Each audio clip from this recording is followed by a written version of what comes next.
어, 제가 예화를 좀 많이 안 쓰는 게 좀 제가 재미없어서도 그렇고요. 예. 또 예화가 근거가 어디 없으면 잘 제가 안 쓰게 돼요. 예. 제가 왜냐하면 좀 아픈 경험이 있어서 그래요. 한국교회에서 많이 쓴 예화가 사실을 알아보니까 사실이 아니었던 거예요. 예. 그래서 근거가 있으면, 정확한 근거가 있으면 쓰는데, 근데 지금은 제가 그렇게 얘기해 놓고선도 어느 책인지 기억이 안 나. 근데 한 설교자예요. 유명한 설교자인데 제가 찾아봤는데, 제가 자주 말씀드리는 건데, 성경의 시각에서 보면 세상에 두 가지 종교가 있다고 제가 자주 표현하죠. 세상에, 저는 기독교를 종교의 하나, 뭐 굳이 표현하자면 그럴 수 있겠지만, 저는 목회자로 또 저와 같이 신앙생활을 우리 성도님들에게 종교 가운데 하나 아니다. 근데 굳이 나누자면 두 부류로 나눌 수 있다. 그러니까 세상의 종교, 그렇죠? 기독교를 제외한 종교와 그리고 기독교, 이렇게 나누면, 여러분, 근본적인 차이가 뭘까요? 세상에 그 여러 이름이 있지만, 뭐 고등 종교, 제가 뭐 하등 종교 말고, 그렇죠? 그 세상의 종교, 그들은 다 구원을 이야기해요. 왜냐하면 우리 인간은 구원을 받아야만 해요. 받아야만 하고 또 추구합니다. 이게 본성이에요. 근데 그들은 구원을 위해서 뭔가를 해야 돼요. 그래서 이렇게 이야기해요. 너희의 구원을 위해서 이거를 해야 돼. 그래서 어떻게 보면 그냥 한마디로 하라의 종교예요. 뭘 하라, 뭐 하라. 그렇죠? 이런 종교예요. 근데 우리 기독교는 아니에요. 교회 왔는데 전도해라, 기도해라, 말씀 읽어라. 근데 가만히 보세요. 이거는 그 다른 세상의 종교의 하라와 달라요. 여러분, 전도해서 구원에 이르는 거 아니에요. 기도해서 구원에 이르는 거 아니에요. 성경 읽어서 구원에 이르는 거 아니에요. 뭐 해서 하는 게 아니에요. 자, 우리는요, 다른 게 아니에요. 우리는 예수 그리스도께서 이루신 그 일을 믿으라는 거예요. 믿으라는 거예요. 이미 예수님을 통해서 이루신 그 일, 하나님께서 이미 이루신 그 일을 너희들이 믿어라 하는 거예요. 그래서 기독교는 믿음의 종교예요. 하나님이 이미 이루셨어요. 받아들이면 돼요. 믿으면 돼요. 자, 그래요. 그래서 세상의 종교는 행위의 종교, 율법의 종교라고 해요. 우리 기독교, 자, 하나님의 말씀, 구약 성경을 같이 쓰고 있는 경전으로 유대교, 이슬람교도 구약 성경을 경전으로 쓰죠. 이게 율법의 종교예요. 율법의 종교. 그럼 우리는 율법의 종교냐? 아니에요. 구약 성경 하나님의 말씀을 우리가 경전으로 쓰고 있지만 여기서 끝나지 않아요. 기독교는요, 은혜의 종교예요. 그리고 믿음의 종교예요. 여러분, 그래서 기독교에서는 은혜가 무척 중요해요. 은혜. 그러니까 하나님이 이미 우리에게 저는 안 보이세요? 지금도 내려오는 하나님께서 주시는 은혜가 중요해요. 하나님의 선행적 은총에 대해서 감사함으로 예배하는 거예요. 하나님이 이미 내려주신, 내가 받은 그 은혜로 인해서 내가 뭐 전도하고, 내가 기도하고, 내가 무언가 하는 거예요. 그렇습니다. 이것이 우리 기독교와 세상의 다른 이름으로 하는 여러 종교와 근본적인 차이는 바로 이거예요. 뭐뭐 하라, 믿으라. 행위, 율법, 은혜, 믿음의 종교. 네. 그래서 기독교 교회라고 하면서 너의 구원을 위해서 뭘 해야 된다. 이거 다 가짜예요.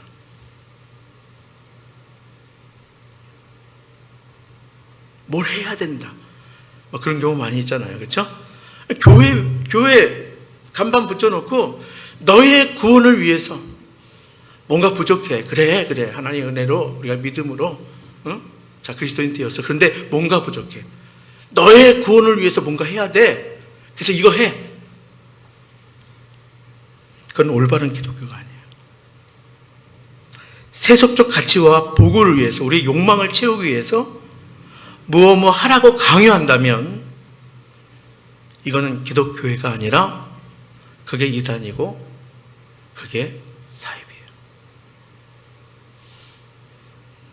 잘 분별하셔야 합니다.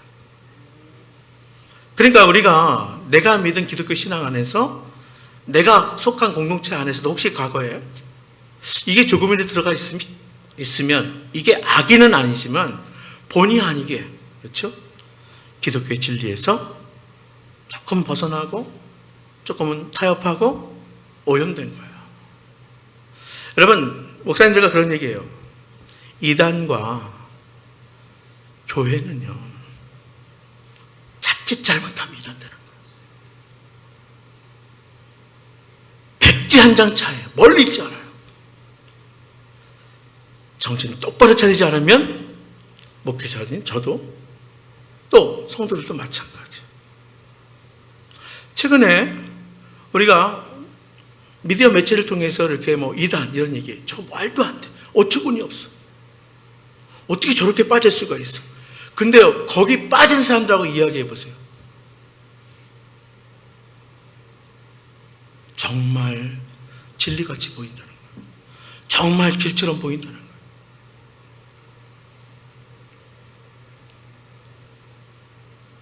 여러분, 오늘 본 말씀의 18절에 이렇게 18절 말씀을 볼까요? 18절 결론 부분인데요. 18절에 이렇게 돼요.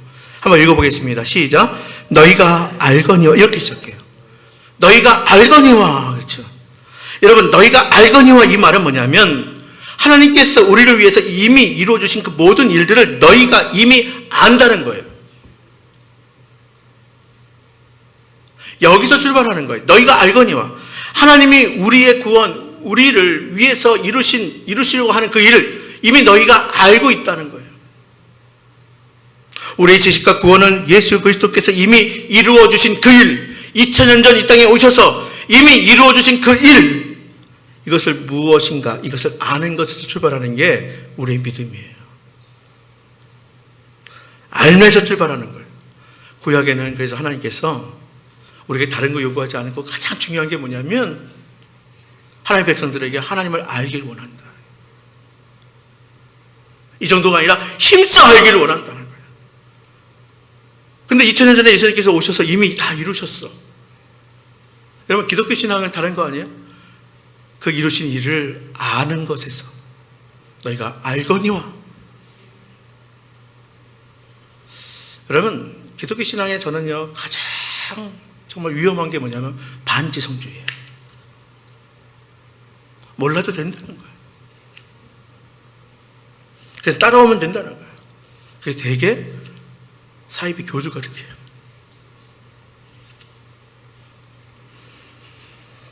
여러분, 내가 무엇을 할 것인가 이거 결정하는 것보다도 더 중요한 게 있어요. 우리 주님께서 우리를 위해서 해주신 일들이 무엇인지 아는 것. 그러니까 뭐 하려고 하지 말고, 내가 신앙생활 하는데 뭐 할까? 귀하죠. 근데 뭐 할까는 반드시 전제가 있어요. 이미 주님께서 날 위해서 하신 그 일을 아는 것, 이게 먼저예요. 주님이 나에게 뭘 해주셨는가? 도대체 어떤 일을 하셨는가? 이 아는 것, 여기서 출발하는 것, 이 기독교 신앙의 가장 중요한 거예요. 여러분, 자녀가 부모의 사랑을 알 때 탈선하지 않아요. 아내가 남편의 사랑을 알고요, 그리고 그 헌신을 알고, 남편도 마찬가지예요. 남편이 아내의 사랑과 그 헌신을 알 때에 가정 밖에 괜히 헤매고 다니지 않는 거예요.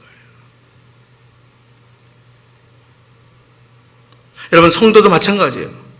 주님의 사랑을 알 때에 냉랭한 그리스도인 말이 안 되죠. 주님의 사랑을 안다면 형식적인 그리스도인은 머물러 있지 않아요. 여러분, 우리가 신앙생활 할 때 아는 것, 곧 믿고 확신하고 경험하는 것, 이것이 바로 저와 여러분들의 신앙의 내용을 결정하게 된다는 사실을 기억하시기를 바랍니다. 그래서 여러분들의 어떤 행위 때문에 제가 인간이니까 아쉽다, 이수지게, 그런데 사실은 제가 크게 낙담하지 않아요. 왜냐하면 신앙의 내용은 여러분들이 아는 것 그 정도 머무는 거예요.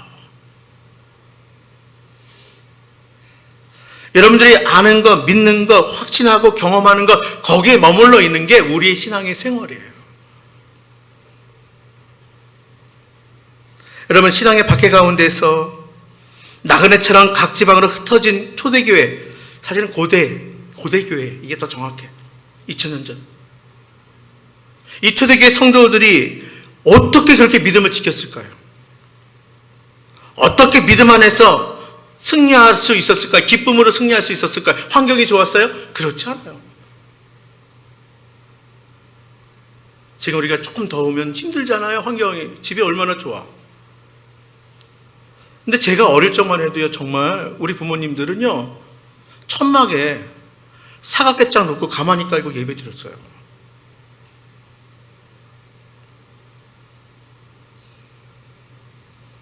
근데 우리는 그 정도 아니잖아요. 아무리 예배 환경이 불편해도 우리 신앙의 선조들만큼 불편합니까? 아니, 초대교회 성도들은요, 그쵸? 그렇게 열악한 환경에서 그 환난과 핍박 가운데서도 어떻게 성도의 신앙을 지킬 수 있었을까? 어떻게 기쁨으로 승리할 수 있었을까? 원형경제로 끌려가면서 화형으로 순교당하면서 어떻게 감사하고 찬송할 수 있을까? 미친 거 아니야? 근데 가능하더라 이거예요. 왜요? 그 놀라운 비결은요, 알기 때문에 그래요. 우리 주님의 십자가의 사랑과 보혈의 은혜를 알기 때문에, 복음을 깊이 알고 깨달았기 때문에 그게 가능한 거예요. 여러분, 신약성경의 거의 3분의 2는 사도 바울의 서신서예요. 서신서 가운데에 참 바울 서신서 외에 또 중요한 서신서가 오늘 베드로전서 편지를 쓴 사람은 사도 베드로예요. 사도 베드로는 초대교회 성도들이 오직 흠없고 점없는 예수 그리스도의 보배로운 피로 구원받았다는 그 사실을 알기를 원한다. 자, 우리가 읽었지만 18절 19절 한번 봉독합니다. 시작. 너희가 알거니와 너희 조상이 물려준 헛된 행실에서 대속함을 받은 것은 은이나 금같이 없어질 것으로 된 것이 아니요 오직 흠없고 점없는 어린 양 같은 그리스도의 보배로운 피로 된 것이라. 이 말이야. 하나님께서 여러분들의 조상들이 하나님 나라에 들어가려고 대대에 물려받은 전통에 매여 헛되고 헛된 것 애쓰던 그 길에서 여러분들을 구원해 주셨습니다. 그러나 그것은 여러분들이 잘 아는 대로 금이나 은 같은 것으로 값을 치르고 얻은 것이 아닙니다. 오직 한 점 흠없고 죄 없으신 하나님의 어린 양의 예수 그리스도의 그 어린 양의 고귀한 피로 얻은 것입니다. 여러분, 우리는 자본주의, 그 첨단을 달리는 세상에 살고 있잖아요. 돈이 신이에요. 근데 돈은 원래 인류 역사 이미 만몬, 구약에 만몬이 돈이에요. 특히 자본주의는 돈이 돈을 낳는다고 해요. 맞죠? 자본이 더 많은 자본을 이제 모을 수 있는 거예요. 그러나 주님의 진리는, 그 영적인 원리는 생명이 생명을 낳는다는 거예요. 생명이 또 다른 생명을 낳는다는 거예요. 여러분, 우리가 죄 가운데 죽을 수밖에 없는 우리 한계. 인간은 누구나 다 죽어요. 병원과 장례식장은 가장 가까이 있어요. 무슨 얘기예요? 삶과 죽음은 멀지 않다. 그러면 이 죽음 어떻게 해결할 수 있어요? 어떻게 생명을 얻을 수 있어요? 더 나아가 어떻게 영원한 생명을 우리가 얻을 수 있습니까? 방법 없어요. 금이나 은으로 된 것이 아니라 생명으로 생명을 얻는 거예요. 생명이 생명을 낳는 거예요. 그래서 오늘 말씀해 보면 금이나 은은 우리의 생명을 구원할 수 없지만 예수 그리스도의 보배로운 피는 우리를 구원한다. 이것이 그리스도의 핵심이자 바로 기독교의 최고봉이 바로 여기 있는 거예요. 여러분 18절에 보면, 그렇죠? 우리 18절 계속 보고 있잖아요. 여기 대속함 이 단어, 이게 바로 구속, 내지는 우리가 쉽게 얘기하면 구원, 의미가 동일한 말이에요. 대속함, 구속, 구원, 동일한 단어예요. 그래서 우리가 어디에서 구원받았느냐 하는 거예요. 어디에서? 과거 이스라엘 백성들은 애굽에서 구원받았어요. 출애굽. 그렇죠? 이랬듯이 우리는 율법의 모든 저주에서 구원받았다 하는 거예요. 율법의 모든 저주가 뭐냐면 한마디로 이야기해서 하라. 여러분, 율법이 주어졌지만 사실은요, 이거는 너희가 죄인인 걸 깨달아 이거예요. 율법이 주어진 것은 그걸 지켜서 너 구원받아 이게 아니에요. 율법 앞에 쓰면요, 이건 절대 지킬 수 없거든요. 그럼 난 죄인이구나. 아시겠어요? 그래서 율법을 진리로 인도하는 몽학 선생이라고 하는 이유가 거기 있어요.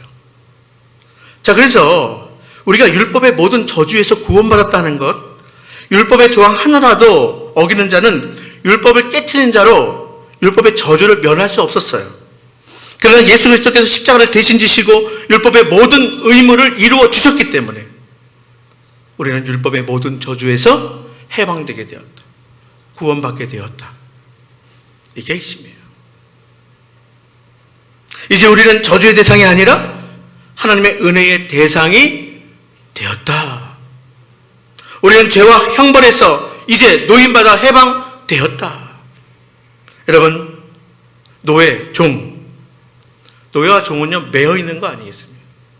우린 죄, 죽음, 절대로 헤어나올 수 없어요. 근데 이 죄와 죽음, 이 노예와 종 해방되었다. 여러분, 과거에 노예 제도가 있었을 때는요, 노예가 해방되려면 어떻게 해야 돼요? 누군가 대신 그 노예 값, 몸값을 지불하고 사오면 돼요. 그리고 너 해방. 응? 종을 내가 몸값을 사와서 종문서 불태우면 해방되는 거예요. 그러니까 종과 노예에서 해방되려면 합당한 값을 치러야 해요. 그걸 누가 하셨다? 어린 양 대신은 그리스도께서 하셨다. 그 값은 뭐예요? 보배로운 피예요. 그리스도의 보배로운 피로. 왜요? 생명은 생명으로 대신할 수 있기 때문에 그런 거예요. 생명이 또 다른 생명을 낳기 때문에 그런 거예요. 그렇게 해서 우리의 죄의 온전한 값을 치르심으로 저와 여러분 바로 종에서 자유인으로, 죄인에서 의인으로 변화되었습니다. 다른 거 다 잊으셔도 좋아요. 그러나 이것만 기억하시면 됩니다. 인간의 구원은 금이나 은으로 하는 것이 아니라는 거예요. 하나님의 개입하심으로 이루어졌음을, 즉 하나님의 은혜임을 기억하는, 바로 그리스도의 보배로운 피가 유일한 해답임을 꼭 붙들 수 있기를 바랍니다. 성찬은 보이는 은혜, 그리고 맛보아 아는 은혜라고 했어요. 여러분 앞에 있어요. 바로 그리스도의 피, 우리의 구원자이신 예수 그리스도의 그 피 외에 그 어떤 것도 우리의 구원을 대신할 수 없음을 다시 확인하시고 기억하시기를 바랍니다. 우리는 그리스도의 핏부림을 이제 얻기 위해서 택함 받은 자들이다.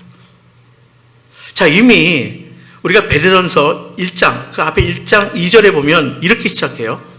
대개 서신서 처음에는 인사말이에요. 근데 베드로전서 1장 2절에 보면 예수 그리스도의 핏부림을 얻기 위해 택하심을 받은 자들에게 편지하노니. 예수 그리스도의 핏부림을 얻기 위해 택하심을 받은 자에게 편지한다. 여기 핏부림이 뭐예요? 출애굽 당시에 여러분 마지막 10번째 재앙이 뭐예요? 장자, 그리고 모든 첫 태생 가축들도 죽어나가는 그 죽음의 재앙, 뭐로 면했어요? 핏부림으로 면하게 되었어요. 넘어갔다. 그게 6월이잖아요. 그래서 6월절이에요. 여기 핏부림이에요, 바로. 그러니까 바로 여기 나오는 베드로전서의 인사말로 처음 등장하는 우리가 예수 그리스도의 핏부림을 얻기 위해 택하심을 받았다. 그 배경은 6월절과 관련이 되어 있다. 여러분, 성도가 성도되게 하는 것은 다른 거 아니에요? 예수 그리스도의 피예요. 교회를 교회답게 하는 것도 다른 거 아니에요? 오직 예수 그리스도의 피예요. 오직 십자가의 사랑이에요. 이것이 구원이고요, 영생이고 희망이고요. 이것이 기쁨이고 안정이고 인생의 최대의 자선이고 그리고 우리의 능력이 되는 거예요. 여러분, 이러한 보혈의 은혜 그리고 보혈의 능력에 우리가 늘 감사하며 감격해하며 살아갈 수 있게 되기를 간절히 바랍니다. 자, 그래서 우리가 감사한 마음으로 성찬상 앞에 선 거예요. 여러분, 이 성찬 앞에서 예배드리는 여러분 모두의 영혼과 삶에 정말 그리스도의 귀한 사랑과 또 그 은혜가 주님의 보혈의 능력이 가득 넘치게 되기를 다시 한번 축복을 드립니다. 여러분, 배너라는 영화 아시죠? 이게 소설에서 나왔잖아요. 소설가 류 웰리스가 이 배너라는 영화를 만들 때 인간의 절망적인 상황, 한계 상황, 스스로 구원할 수 없는 죄인의 상태를 배너에 나오는 한 정말 사람의 모습으로 표현을 했는데 그게 문둥병자예요. 배너에도 나와요. 어떻게 해볼 수 없어요. 당시에는. 어떤 의술로도 어떤 노력으로도 그 문둥병에서 헤어나올 수 없어요. 이거는 의술적뿐만이 아니라 종교적인 의미도 있어요.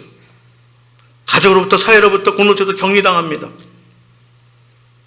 인간의 학식이나 재주나 금이나 은 아무리 무엇을 갖다 넣는다 하더라도 그 문둥병의 저주로부터 헤어나올 수 없어요. 문둥병자, 한센스병이죠. 죄인이라고 여겼다니까요. 이거 새롭게 할 수 있는 방법 없어요? 뭐예요? 예수 그리스도의 피밖에 없는 거예요. 우리도 마찬가지입니다. 오직 예수 그리스도의 피, 보혈만이 절대 절망인 우리 인간을 구원할 수 있음을 기억하시기를 바랍니다. 그래서 우리가 그리스도의 보혈, 그 은혜와 권능을 늘 체험하는 우리 복된 성도들 다 될 수 있기를 바랍니다. 보혈의 은혜와 보혈의 능력 가운데 살아가는 자들, 우리가 주님을 더욱더 사모하게 되지요. 주님을 더 닮게 되지요. 그리고 열매에 가득한 삶을 살게 되는 거예요. 그러므로 여러분, 우리가 무엇보다 먼저 성만찬상 앞에 놓인 예수 그리스도의 그 십자가 보혈의 은혜, 우리가 다시 한번 힘입을 수 있게 되기를 바랍니다. 매월 첫 주는 말씀과 성찬이 있는 예배예요. 그래서 우리가 주님 바라보자고요. 십자가 바라보자고요. 그 은혜를 힘입자고요. 우리가 찬양하고 우리가 감사하는 것은 십자가의 사랑과 보혈의 능력을, 그 은혜를 마음껏 찬양하는 거예요. 그렇게 살 수 있기를 간절히 바랍니다. 십자가의 사랑과 보혈의 은혜를 깨닫는 자는 결코 교만할 수 없습니다. 늘 낮아짐으로 겸손할 수밖에 없습니다. 우리가 영의 눈이 열리고 우리가 영의 귀가 열려서 그 주님의 귀한 음성을 듣고 십자가의 능력, 십자가의 그 보혈의 은혜를 힘입어서 우리가 더욱더 은혜 위에 은혜로 세워질 수 있기를 간절히 바랍니다. 여러분, 영적인 선순환이 있어요. 생명이 생명을 낳지요. 뿐만이 아니라 은혜 위에 은혜가 주어지는 거예요. 하나님이 기뻐하는 삶을 사는 사람은 계속해서 하나님이 기뻐하시는 삶으로 그 삶의 수레바퀴가 굴러가는 거예요. 여러분, 다시 한번 강조하고 부탁드립니다. 보혈의 은혜로 살아갈 수 있기를 바랍니다. 보혈의 권능으로 살아가시기를 바랍니다. 이 보혈의 은혜가 우리의 영과 육을 새롭게 할 것입니다. 보혈의 능력이 우리의 삶과 가정의 충만함으로 능력 있는 삶으로 살아가게 될 것입니다.